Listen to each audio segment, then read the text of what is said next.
show you guys how to make a copycat Starbucks cheese Danish. Let's get started. You're gonna need these puff pastry sheets. You can find these in the freezer section. These are the best in my opinion. This is not sponsored by Pepperidge Farm. I don't even know if they have a TikTok. Into your bowl, you're gonna need 8 ounces of softened cream cheese, 1/4 of a cup granulated sugar, 1 teaspoon of vanilla extract, but vanilla bean paste would be so much better, but we use what we have. A pinch of salt, and the secret ingredient is gonna be 1.5 teaspoons of lemon juice. That's gonna give it that little twang. Now we're just gonna whip this up until it's all combined. When it's done, it should be nice and smooth like this. This is gonna be one of those quicker copycat recipes. It's literally easier than going and getting one of these from the drive-thru. I have a silicone mat on my baking sheet, but you don't need to do that, and you also don't need to grease the pan at all. Cut it down the folds it already has. Careful not to damage your silicone mat. Then we're just gonna cut it into 6. Should look something like this. Now we're gonna take a scoop of our filling and put it right in the middle. They should look something like this. Now we're gonna take 1 egg and mix it up in a bowl.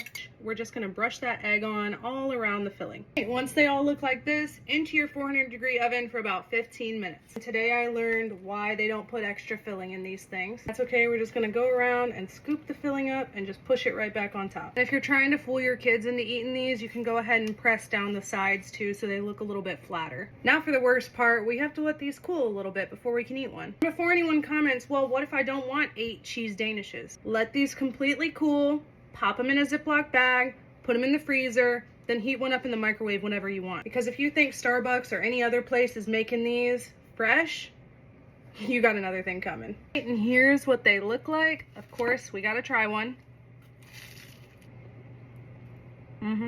Well, there you go. That's how you make a copycat Starbucks cheese Danish. You're welcome.